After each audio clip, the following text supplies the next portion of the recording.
शासनाने भगवान सर्वज्ञ चक्रधर स्वामी अवतार दिन शासकीय कार्यालयात साजरा करण्याचा जी रद्द करावा अखिल भारतीय महामंडळाने अन्यथा ग्राफिन चॅनलला सबस्क्राईब करा, लाईक करा, कमेंट करा। नरेंद्र खेडीकर आहेत, आमच्यासोबत उमेश राऊत आहेत, हितेश राऊत आहेत,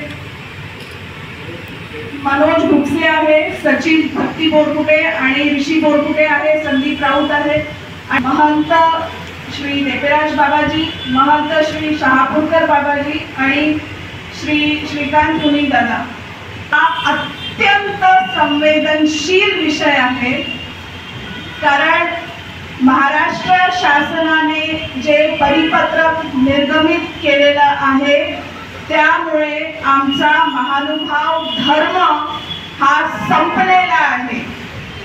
जो धर्म आहे, ज्या पद्धतीने आम्ही पालन करतो, ज्या पद्धतीने आमची परंपरा आहे, आमचे रीतिरिवाज आहे, ते संपूर्णपणे शासनाने संपुष्टात आणले फक्त या एका परिपत्रकामुळे।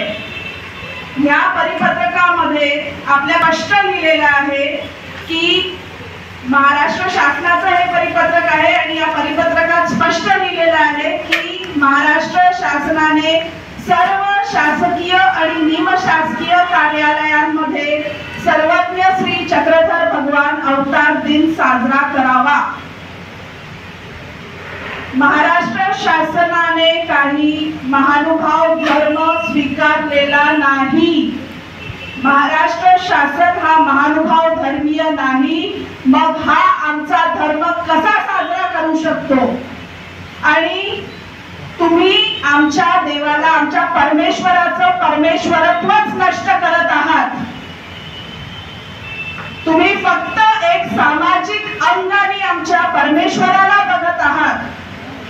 आमचे सर्वज्ञ श्री चक्रधर भगवंत हे जीवोद्धारण व्यसनीय आहेत, त्यांचं जीवोद्धारणाचं कार्य हे अजूनही सुरू आहे आणि हे अविरत सुरू राहणार आहे। आणि या परिपत्रकामुळे तुम्ही फक्त एक सामाजिक अंगाने त्यांना एक समाज सुधारक म्हणून एवढ्याच एका दृष्टीने शासन त्यांच्याकडे बघत आहे। दुसरी गोष्ट, कसा साजरा करावं हे त्यांनी अजून स्पष्ट केलेलं नाही, परंतु आमचा आक्षेप आहे की शासनाने हे साजराच करावं नाही, कारण उद्या जी नवीन पिढी आहे ती शासनाला एक प्रमाण मानेल आणि शासन ज्या पद्धतीने करत आहे त्या पद्धतीने नवीन पिढी सुद्धा करेल। पण आमचा धर्म आहे, आमची परंपरा, आमच्या तत्वज्ञानाच्या विरोधात हे परिपत्रक आहे। आमचा हा आवाज, आमचं हे म्हणणं शासनापर्यंत नक्की पोहोचवा। काढण्यात आलं 29 एप्रिल 2025 ला ज्या परिपत्रकाच्या संदर्भाने आपण आता बोलतो आहोत आणि जे ऑब्जेक्शन आपण घेतो आहे त्यात शासन म्हणते की आम्ही अवतार दिवस शासकीय स्वरूपात शासकीय आणि निमशासकीय कार्यालयातून साजरा करू। खरं तर शासन हे धर्मनिरपेक्ष शासन आहे, संविधानाच्या चौकटीच्या बाहेर त्यांना काही करता येणे शक्य नाही आणि शासन असं कुठल्याही धर्म संस्थापकाचा किंवा धर्म प्रवर्तकाचा अवतार देईल अशा पद्धतीने शासकीय स्वरूपात साजरा करत नाही। त्यामुळे तो प्रघात सुद्धा नाही आहे। मग तो महानुभाव धर्म संस्थापक किंवा धर्म प्रवर्तक सर्वज्ञ श्री चक्रधर भगवंतांना का म्हणून लागू करण्यात यावं, हा आक्षेप आहे। त्यानंतर धर्माची स्वतःची स्वतंत्र परंपरा असते, धर्माचे स्वतंत्र उत्सव असतात, या शासनाचा हस्तक्षेप शक्य नाही, कारण संविधानाने धर्मीयांना सुद्धा संरक्षण दिलेलं आहे, धर्मीयांच्या उत्सवांना सुद्धा संरक्षण दिलेलं आहे। त्यांची जी काही परंपरा असेल त्याच परंपरेने त्यांचे उत्सव हे पार पाडले जावे। त्यात पावित्र्याचा प्रश्न असतो, धर्म कुठलाही असतो, त्या श्रद्धेचा प्रश्न असतो आणि त्यावर सरकार कुठलीही कॉम्प्रोमाइज करून त्यांना सेलिब्रेट करू शकत नाही आणि तसं ते करत सुद्धा नाही। मग ते फक्त महानुभाव धर्म संस्थापक सर्वज्ञ श्री चक्रधर भगवंताच्या धर्माशी का बरं हा बोलखेड करत आहेत, हा सुद्धा एक प्रश्न आहे। तर संविधानातले जे 4 कलम मी तुम्हाला सांगितले, कलम क्रमांक 25, 26, 27, 28 या अंतर्गत आमची ही मागणी आहे की सरकारने शासनाने काढलेलं परिपत्रक हे संविधान विरोधी आहे. हा नंबर 1 भाग आहे. त्यातल्या त्यात संविधानात मूलभूत अधिकार सुद्धा दिलेले आहे. त्या मूलभूत अधिकाराचा सुद्धा हनन होतं, कारण शासकीय कर्मचारी हे मानवभाव धर्मीय नाही. सर्वचे सर्व शासकीय कर्मचारी हे मानवभाव धर्मीय नाही, त्याच्यामुळे ते सेलिब्रेट करू शकणार नाही. त्यांना ते बंधनकारक करणं म्हणजे त्यांच्या धर्मस्वातंत्र्याचा अपमान करणं असं सुद्धा शासन करू शकत नाही. हा सुद्धा पॉईंट संविधानात आलेला आहे आणि तो मूलभूत अधिकाराचा हनन सुद्धा आहे. हे झालं संविधानाचे मुद्दे. राज्यकारभार हे संविधानाच्या चौकटीच्या बाहेर जाऊन करता येत नाही. हा एक विषय आम्हाला सरकारच्या दरबारी मांडायचा होता. आणि दुसरा विषय असा आहे की जो विषय आहे, प्रत्येक धर्माला एक स्वतःचा डॉक्टरही नसतं, स्वतःचं तत्वज्ञान असतं. त्या तत्वज्ञानाच्या नुसार त्यांच्या परंपरा असतात, त्यांची पूजा पद्धती असते, उपासना पद्धती असते. तर त्यानुसारच ती पाळली जावी. ती जर तशी पाळली गेली नाही तर ते अवमूल्यन होतं, तो अपमान होतो. आणि तिथे धर्मस्वातंत्र्याचा विषय आहेच, परंतु धर्मश्रद्धेचाही विषय येतो आणि धर्मश्रद्धा दुखावल्या जाते. त्यासाठी संविधानात स्वतंत्र कलम आहेच. मग ही गोष्ट जेव्हा होईल, जेव्हा अनुयायांचं धर्मश्रद्धांचं हनन होईल, तेव्हा त्या कलमाकडे जाऊन मग त्यांनी FIR करायचं का? हा सुद्धा प्रश्न आहे. एकूणच शासनाला धर्मात आणि धर्माला शासनात हस्तक्षेप करता येत नाही. संविधानाने जी मर्यादा आखून दिलेली आहे त्या मर्यादेचं उल्लंघन शासनाकडून होता कामा नये. काहींच्या आग्रहास्तव,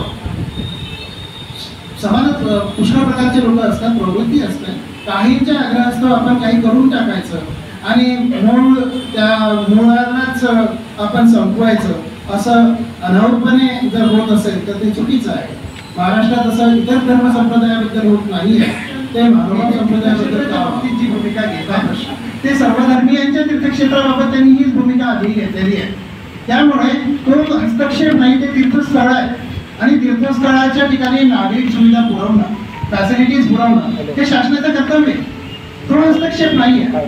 हस्तक्षेप हा त्या धर्माच्या तत्वज्ञानात जर होत असेल, त्या धर्माच्या परंपरेत जर होत असेल तर तो संविधानाला मान्य नाही. संविधानाला त्याच्यात एक असंही कलम येतं की जे करदाते आपण कर भरतो आणि त्या कराचा उपयोग धार्मिक रीतिरिवाज इम्प्लिमेंट करण्यासाठी शासकीय स्तरावर होऊ शकत नाही. इवन हे सुद्धा कलम आहे की शासकीय फंडमधून ज्या सरकारी स्कूल चालतात त्यांच्या ठिकाणी सुद्धा हे केलं जाऊ शकत नाही. स्ट्रेट फॉरवर्ड संविधानाची कलम आहे आणि हे त्यांना माहिती नाही अशातला भाग नाही. शासनाला सर्व काही माहिती असतं, परंतु राजकारण, समाजकारण आणि या दिशेने हे सर्व काही चाललेलं आहे. हे आपण जाणता आजची परिस्थिती काय आहे, त्यावर भाष्य करण्याची आम्हाला गरज वाटत नाही. आम्ही धर्म म्हणून आपल्या मर्यादा पाळतो. आम्हाला समाजकारणांना आणि राजकारण्यांना काही एक सांगायचं नाहीये. फक्त जेव्हा आमचा संबंध येतो, आमच्या तत्वज्ञानात किंवा आमच्या परंपरेत जेव्हा हस्तक्षेप होतो, तेव्हाच आम्ही बोलायला उभे राहतो. तुम्ही तुमचा राज्यकारभार करा, तुम्ही तिथे तीर्थक्षेत्राच्या ठिकाणी विकास करा, याबद्दल कुठलंही दुमत नाही. काही गोष्टी खूप चांगल्या करत आहेत गव्हर्नमेंट, त्याबद्दल त्यांचं अभिनंदन सुद्धा करायला हरकत नाही. परंतु ज्या गोष्टी केल्या जाऊ नये असं स्ट्रेटफॉरवर्ड जे मेन्शन आहे, धर्मनिरपेक्षता हे शासनाचं आपलं ब्रीद आहे, आपल्या संविधानाची ते वैशिष्ट्य आहे. त्याला अप्रत्यक्षपणे की प्रत्यक्षपणे तुम्ही जर डावलत असाल, तसा रस्ता तयार करत असाल आणि त्याला जर सामाजिक मान्यता या आणि त्या पद्धतीने जर घेत असाल तर तो पुढच्या दृष्टिकोनातून धोक्याचा इशारा आहे. धर्म राहणार नाही, मग राजकारणातूनच धर्म त्या पद्धतीने पुढे जाते आणि मग राजकारण म्हणजे धर्माची वोट बँक तयार होईल आणि राजकारण समोर चालेल. या पद्धतीने होऊ नये. राजकारणाने धर्माला इम्प्रेस करू नये आणि धर्माने राजकारणाला इम्प्रेस करू नये, असा सेंट्रल आयडिया आमची यामागची आहे. आणि त्यातल्या त्यात जे थोर पुरुष आहे, थोर पुरुषच्या लाईनमध्ये जर हे लोक घेऊन जेवण्याचा प्रयत्न करत असतील तर तो आमचा अपमान आहे, म्हणजे तो आमच्या देवाचा अपमान आहे, तो आमच्या धर्मभावने ते दुखवल्या जातील. कारण की सर्वज्ञ परमेश्वर अवतार जेव्हा आम्ही मानतो आणि ते प्रत्येक ऑफिसमध्ये जेव्हा जाईल तिथं सर्वज्ञ त्या थोर व्यक्तींच्या लाईनमध्ये त्याचा फोटो वगैरे लावतील किंवा पूजन करतील. आम्ही प्रतिमा पूजक पण नाही आहे, आम्ही भगवंताच्या संबंधाला गेलेल्या विषयी पूजा करतो आहे. त्या ठिकाणी जे ऑफिसमध्ये ज्या ज्या शासन दरबारी जे शासकीय निमशासकीयमध्ये जे काही अवतार दिन साजरा केला जाईल तर तिथं त्यांना काहीच ज्ञान आहे. पिणारे खाणारे पण लोक राहतात त्याच्यात. असं आमच्या त्या पवित्र परमेश्वराचं तिथं अवहेलना होईल आणि त्यासाठी आमचा विरोध आहे. शासनाने कोणत्याही हालतीत हा GR रद्द करावा. जर केला नाही तर आम्ही तीव्र प्रमाणे ज्या ज्या पद्धतीने आम्हाला शासनाला तळी सांगता येईल त्याप्रमाणे आम्ही संघर्ष करणार आहोत. आमचं आंदोलन कुठेही थांबणार नाही. सर्वज्ञ श्री चक्रधर भगवान की. या भावनेचा भोग एकच आहे की मानव पंथामध्ये कुठल्याही प्रकारचं व्यसनाला जागा नाही आणि व्यसनाला जागा नसल्यामुळे महाराष्ट्र शासन व्यसनमुक्तीचे जर केंद्र काढण्याची प्रयत्न करते तर त्यांनी मानव पंथाचा जो पायंडा आहे तो त्यांनी अपनावला पाहिजे. परंतु जेव्हा मानव पंथातर्फे कुठल्याही प्रकारची मागणी नसताना त्या मागणीला उंचावून धरायचं आणि ती मागणी प्रथमतः त्या महापुरुषांच्या यादीमध्ये भगवंताचं नाव घ्यायचं आणि नंतर जेव्हा भगवंताच्या नावाच्या वरती जेव्हा तृप्तीताई यांच्या मोरकुटे यांच्या नेतृत्वाखाली जेव्हा ही बाब शासनाला समोर देण्यात आली आणि नोंदवण्यात आली तेव्हा शासनाला हे लक्षात आणून माझे चंद्रशेखरजी बावनकुळे यांच्या नेतृत्वाखाली त्याच्या अगोदरी माजी मुख्यमंत्री एकनाथ शिंदे यांना भेटून आणि आताचे मुख्यमंत्री यांना बावनकुळे साहेब यांच्या माध्यमातून भेटून ही बाब लक्षात आणून दिली आणि ही लक्षात आणून दिल्यानंतर शासनाला असं वाटलं की खरोखर चूक आहे. शासनाने ती बाब स्वीकारून त्या महापुरुषांच्या यादीतून भगवंताचं नाव वगळलेलं होतं. परंतु शासनाने पुन्हा दुहेरी गेम केल्यासारखा केला आहे की यादीतून नाव काढलं सर्व काही केलं परंतु पुन्हा राजकारण करण्यासारख्या बाबीमध्ये लक्ष टाकून शासनाने ती बाब पुन्हा देवाचं नाव त्या यादीमध्ये टाकण्याचा भाग केलेला आहे. तरी आपल्या पत्रकार महोदयांना आमची विनंती आहे की शासनाची ही चूक आहे की आपण यादीत नाव टाकता मग जनते जेव्हा मानवपंथीयांनी ती लक्षात आणून दिली ते नाव तुम्ही मागे घेता आणि पुन्हा का बरं ते टाकता. तर यासाठी तुम्ही अशा प्रकारची चुकीची बाब अशा प्रकारचा धर्मसंस्कृतीवर चुकीचा पायंडा करू नये. ही बाब आपल्या माध्यमातून शासनास लक्षात आणून द्यावी ही विनंती आपणास करतो. आणि साहेबांनी प्रश्न विचारला होता की मानव पंथाचे लोक या बाबतीत काय आक्रमक करतील. मानव पंथाची जी आक्रमकता आहे मानव पंथ या बाबतीमध्ये आपल्या धार्मिक स्थळाच्या संरक्षणार्थ ती भूमिका सदैव राबवत आलेली आहे. आणि आज सर्व संतांच्या आणि या मानव पंथातील सर्व जे स्वामी आहेत हे सर्व एकत्रित येऊन आम्ही पूर्ण महाराष्ट्रामध्ये आमचं एक दिवसीय धरणा आंदोलनाचा कार्यक्रम आम्ही या माध्यमातून शासनाकडे करणार आहोत. हे आपल्या माहितीस आम्ही सादर करतो. आपण शासनाला जागरूक करावं ही विनंती. अगोदर जे परिपत्रक निर्मित केलं होतं त्या परिपत्रकामध्ये शासनाने सरळ असा उल्लेख केला होता सर्वज्ञ श्री चक्रधर स्वामी महाराजांची जयंती साजरी करण्याबाबत.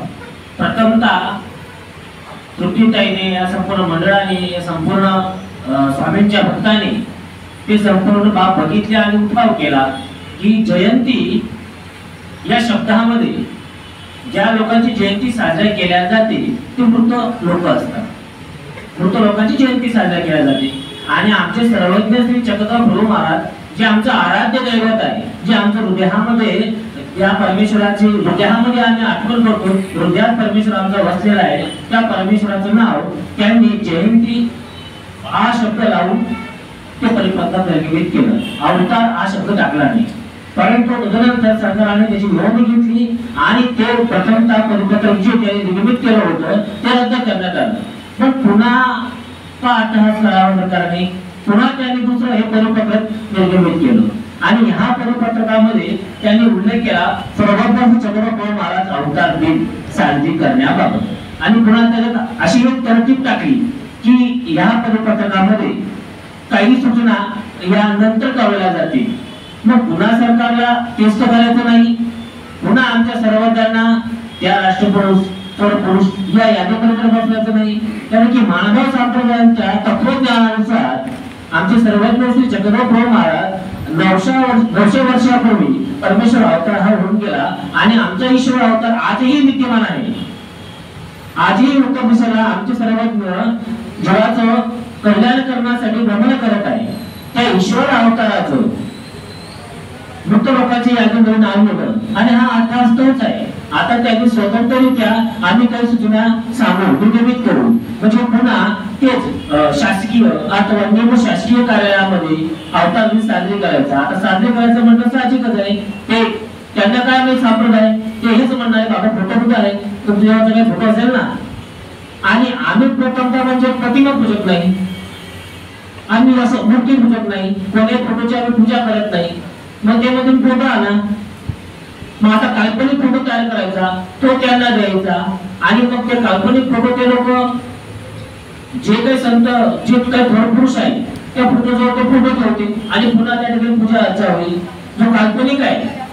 कारण की आम्ही प्रत्येकाला आमचे परमेश्वर दैवत मानत नाही. आम्ही परिपत्रक या परिपत्रकाचा जाहीरपणे निषेध करतो. आमच्या धर्मीयांच्या अत्यंत भावना दुखवलेल्या आहे.